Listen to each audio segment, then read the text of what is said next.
Selamat datang di webinar diskusi online bersama Pendeta Esra Soru. Dalam webinar ini, kita mengadakan diskusi dengan cara yang berbeda. Anda akan diberikan kesempatan untuk bertanya dan mengangkat topik-topik yang ramai dibahas mengenai kekristenan. Berikut adalah cuplikan video dari diskusi-diskusi yang kami lakukan setiap Senin 2 minggu sekali jam 7 malam. Dan bagi Anda yang ingin mendaftar, silakan Anda bisa klik link yang tertulis pada caption. Jangan lupa untuk klik dan subscribe YouTube channel Pijar TV.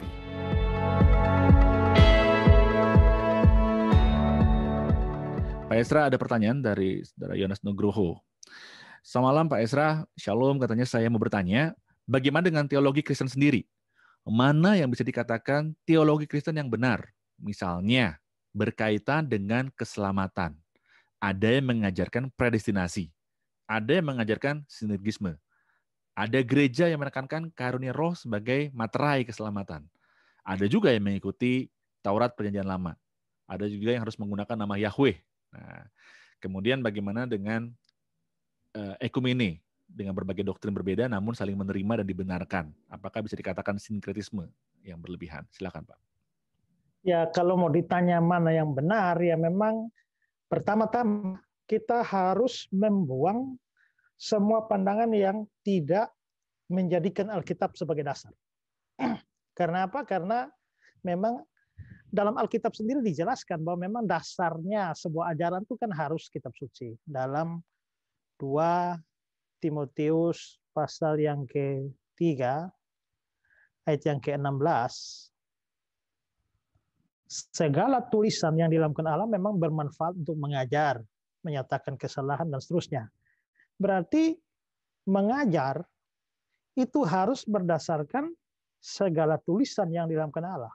Nah, segala tulisan yang dilakukan Allah ini adalah kitab suci. Jadi tidak boleh ngajar pakai apa yang di luar ini. Jadi pertama-tama kalau dengan ada banyak ajaran itu lihat saja yang tidak pakai dasar firman Tuhan, ya sudah, abaikan saja. Tapi kebanyakan ajaran pakai dasar ayat. Dasar kitab suci juga ada, ya. Nah, tapi untuk yang seperti itu kita harus menguji lagi penafsirannya. Nah, untuk itulah dibutuhkan pemahaman tentang hermeneutics, ilmu tafsir Alkitab. Karena ada banyak-banyak prinsip Alkitab. Nah, misalnya kalau kita, misalnya ada orang yang dia mengajar saudara, karena ini ada ayat menurut Matius 7 ayat 7, ya, mintalah diberi bagimu, carilah maka kamu akan mendapat, ketoklah maka pintu akan dibukakan bagimu. Jadi saudara-saudara, apa yang kita minta Tuhan pasti kasih. Ya. Lihat di dalam Matius 7 ayat 11, dia akan memberikan yang baik kepada mereka yang meminta kepadanya. Jadi apa yang kita minta pasti Tuhan kasih. Nah, iya, tapi dia lupa ada ayat lain di mana apa yang minta harus sesuai kehendak Tuhan. Nah, itu misalnya salah satu prinsip. Jangan menafsir ayat tabrak ayat yang lain.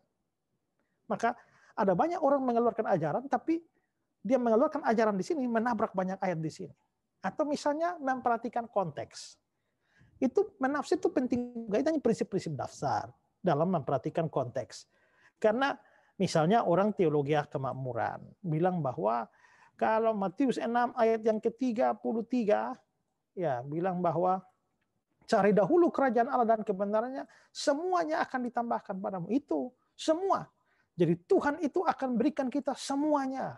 Kapal pesiar, rumah mewah, mobil mewah, dan lain sebagainya. Tapi dia lupa konteks ayatnya bagaimana.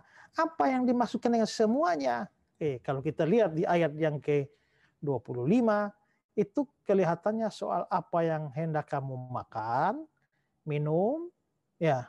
Lalu apa yang kamu pakai. Jadi makan, minum, pakai. Lalu di ayat itu dia ulang lagi di dalam perhatikan burung-burung, tidak menabur tapi diberi makan. Ya, lalu juga ayat yang ke-28. Ya. Ayat 29 soal pakaian. Lalu ayat yang ke-31, jangan kamu khawatir akan apa yang kamu makan, apa yang kamu minum, apa yang kamu pakai. Jadi ini makan, minum, pakai. Semua itu, semua apa? Makan, minum, pakai. Maka carilah dahulu kerajaan Allah dan kebenarannya, maka semuanya itu makan, minum, pakai. Nggak ada pesawat di sana. Ya, nggak ada helikopter di sana. Nah ini contoh saja, contoh konteks. Ada banyak penafsiran yang mengabaikan konteks. Lalu ada prinsip penafsiran lain. Jadi memang ada banyak paham. Tapi paham manakah yang harus diterima? Ya, yang pertama yang harus mempunyai dasar kitab suci dengan memperhatikan kaidah-kaidah penafsiran. Itu pun kaidah-kaidah penafsiran itu juga tetap masih bisa jadi pro kontra yang besar. Nah sekarang bagaimana dengan gerakan ekumenikal? Saya setuju kalau oikumene, tapi saya hanya mau beroikumene dengan aliran-aliran yang berbeda dengan saya, menerima yang berbeda dengan saya, tetapi yang perbedaannya tidak bersifat dasar. Misalnya, yang satu, kalau saya misalnya terima baptisan percik, saudara terima baptisan selam, bagi saya problem, saya tetap dapat menerima saudara. Mungkin saudara tidak bisa terima saya terima. Kalau saya misalnya percaya soal misalnya perjamuan, apakah tubuh roti itu benar-benar tubuh Kristus atau hanya simbol saja? Saya percaya hanya simbol. Kalau saudara bilang, oh itu benar-benar tubuh. Menurut saya itu hanya perbedaan-perbedaan minor. Tapi kalau misalnya saya percaya Yesus itu Tuhan, saudara tidak. Seperti saksi Yehova. Saya percaya Roh Kudus itu satu pribadi, sedangkan saudara percaya Roh Kudus hanya tenaga, seperti saksi Yehova. Saya percaya Alkitab firman Allah, Anda tidak. Saya percaya Yesus satu-satunya jalan keselamatan, Anda tidak. Itu perbedaan mendasar. Kalau perbedaan mendasar, jangan beroikumene. Ya, karena perbedaan mendasar itu menyebabkan yang salah itu sesat. Nah, karena itulah terang tidak bisa bersatu dengan gelap. Jadi kalau hanya perbedaan-perbedaan minor yang tidak mendasar, marilah kita menerima satu sama lain sebagai kekayaan dan perbedaan-perbedaan walaupun ada yang salah, tapi kita tetap saudara seiman. Tapi kalau perbedaannya sudah pada yang paling mendasar, maka itu sudah bukan saudara seiman lagi. Itu imannya sudah beda. Itu. Ya. Seperti kita dengan saksi Yehova ya. Kita dengan saksi Yehova, jangan bilang oh kita saudara seiman sesama tubuh Kristus, tidak. Kalau itu bidat, mereka bukan saudara seiman kita. Tapi kalau misalnya ya kita hanya beda-beda liturgi lah, ya abaikanlah. Karena itu bukan perbedaan dasar. Ya.